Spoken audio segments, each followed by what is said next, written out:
Former Democratic Ohio House Representative and former newspaper editor Mike Curtin worked on a constitutional modernization committee which considered the issue of revising the process for constitutional amendments before it concluded at the end of 2017. I spoke with him earlier this week. What are your thoughts on the resolution that's being considered and the 60% threshold? Well, it's a monumental abuse of power for the supermajority that controls the legislature in lame duck session to rush something to the May primary ballot in an odd-numbered year without full public participation, full public debate. When you're talking about amending or asking the Ohio voters to amend their foundation document, the state constitution, there should be a process that honors tradition, honors custom, and takes the time needed for full participation. So when Secretary of State LaRose and Rep. Stewart announced they were going to do this in lame duck, it immediately struck me as monumental bad faith and abuse of power.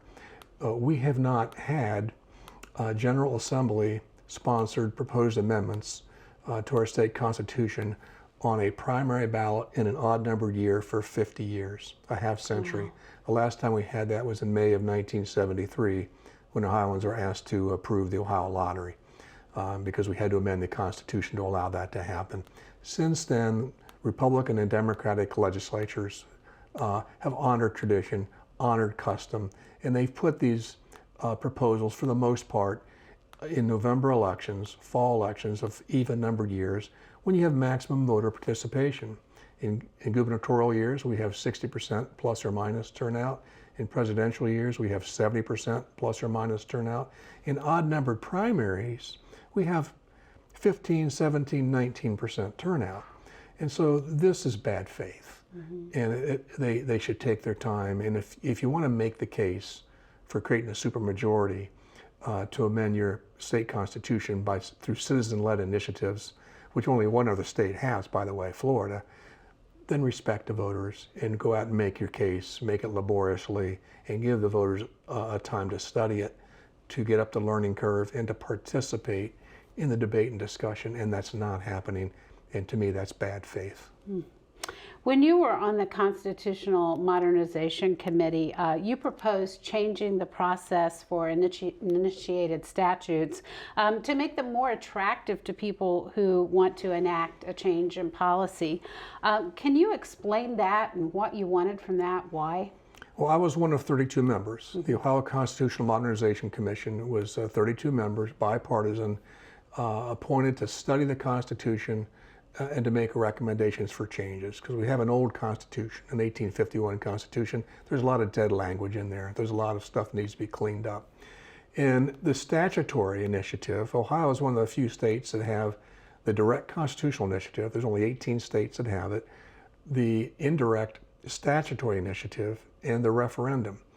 The statutory initiative is very seldom used because there's nothing to protect it once you go to the time and trouble of getting the voters to approve a statute. The next month the legislature can eradicate it.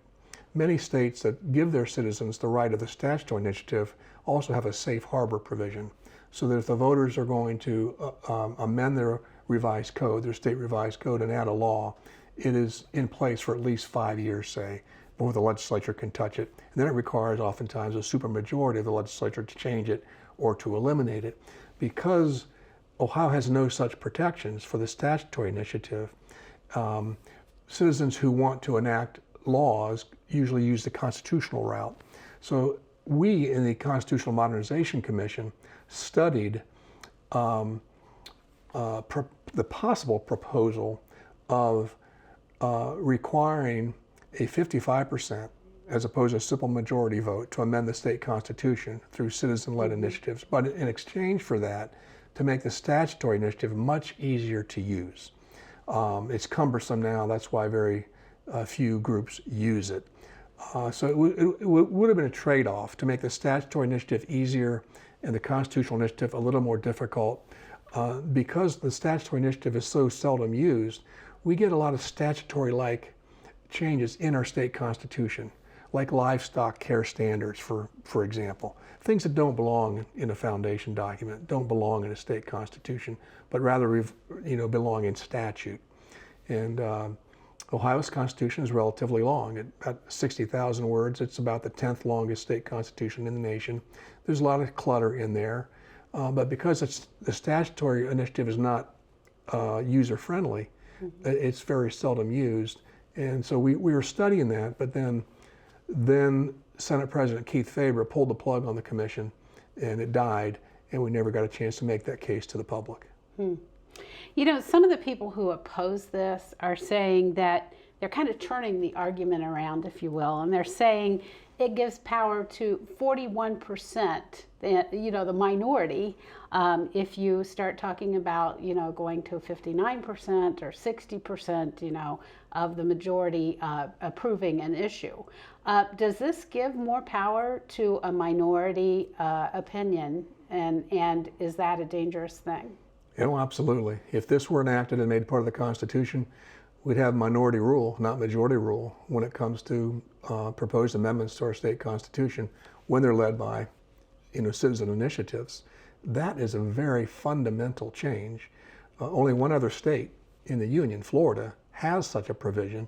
And there's a reason there's only one other state that has it, because it's atypical. It's, we live in a country and live in most states where simple majority rules. That's what Americans are used to. That's what Ohioans are used to.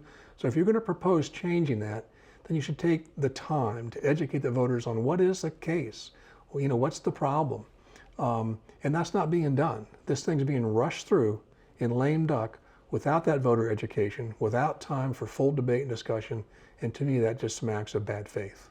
We have a legislative supermajority right now, and we have a legislative supermajority going into the next General Assembly. What do you say to people who believe a citizen-led petition is the only way to bypass a legislative supermajority? Well, it essentially is. I mean, the initiative, which in our state, the statutory and the constitutional initiative, are 110 years old. We've had them since 1912, and when they were adopted in 1912 by a very progressive General Assembly, we had progressive Democrats and progressive Republicans back then who were trying to overcome boss rule. They're trying to overcome the trusts, the banking trusts, the railroad trusts, the utility trusts that had legislators in their pockets, literally on their payroll oftentimes. So the 1912 amendments were a great reform era in our state where the citizens were taking back power from the corrupt politicians. And now you take that tool away, the citizens have very little in their arsenal, if anything, to go to. So this is very fundamental. It's not something you rush. Is it political? I mean, the resolution could have been passed any time in the last decade and been put on the ballot at that point. And now when groups want to change abortion laws or, allow legal marijuana in the state, it seems like the majority of Republicans are making this move. So is this a politically motivated move? There are several issues out there that are being organized for the ballot for potential proposed amendments to the state constitution. One is creating an independent redistricting commission to reform gerrymandering. As you know, we thought we reformed gerrymandering in 2015 and 2018. Guess what? It didn't work. We still have super gerrymandered districts. And so folks are organizing to go back to the ballot to create a truly independent redistricting commission. There's a movement to go back to the ballot to raise the minimum wage, the state minimum wage. Mm-hmm. There's a movement to go to the ballot to guarantee reproductive freedom for Ohio women and other things that are in the organizing stages. And this very much looks like an attempt to undercut those efforts that are not supported by majority Republican rule right now in the state. Now, Secretary of State Frank LaRose and, the sponsor of this bill, they say that this is about blocking powerful special interests. But how powerful could special interests be when you look back at constitutional amendments, and in the recent history, very few have passed? Well, when Secretary of State LaRose and when Representative Stewart were asked, what powerful special interests are you talking about? Interestingly, they didn't name one. So who are they?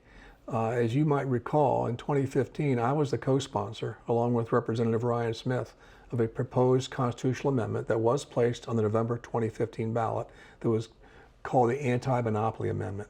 We brought that amendment to the voters because we were battling the marijuana monopoly boys who use the initiative process to try to urge Ohioans not just to legalize marijuana, but to give them an exclusive so that the owners of 10 properties would be the only properties in the state by the Constitution that could grow marijuana for commercial purposes. Well, my issue wasn't marijuana. My issue was owners of 10 plots of land trying to put their business plan in our state constitution. Because of that, Representative Smith and I led the effort to put a counter amendment on the ballot, which essentially raises the bar very, very high for special interests to use the initiative process to create an exclusive economic benefit. So basically, the Ohio Constitution now says thou shalt not use the initiative to create a monopoly, oligopoly, cartel, or exclusive economic benefit not available to similarly situated people, organizations, etc. But if you did bring one to the ballot through the initiative process, then the Ohio Ballot Board would have to put two questions on the ballot. One would be asking the voters, do you want to overturn the anti-monopoly amendment that you adopted in 2015?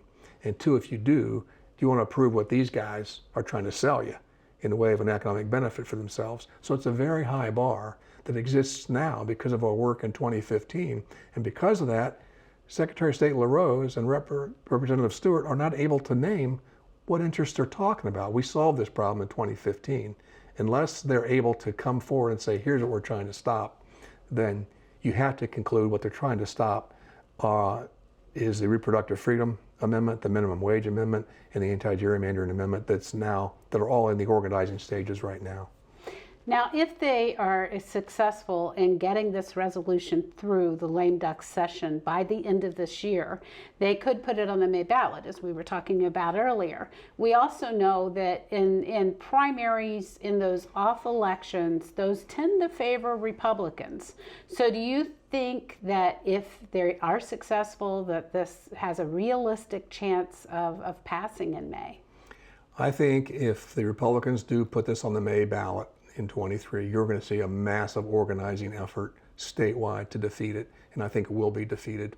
Typically, you're right. Typically, low turnout, Republican-leaning electorate in an odd-numbered year in a primary, but this thing is so fundamental that just a few days ago, over 100 groups came out and signed a letter sent to Speaker Cupp and Senate President Huffman saying, don't do this, because if you do, we're going to be organizing the state to defeat it, and I think it will be defeated because it is what it is. It's bad faith. It's arrogance of power. It should not proceed.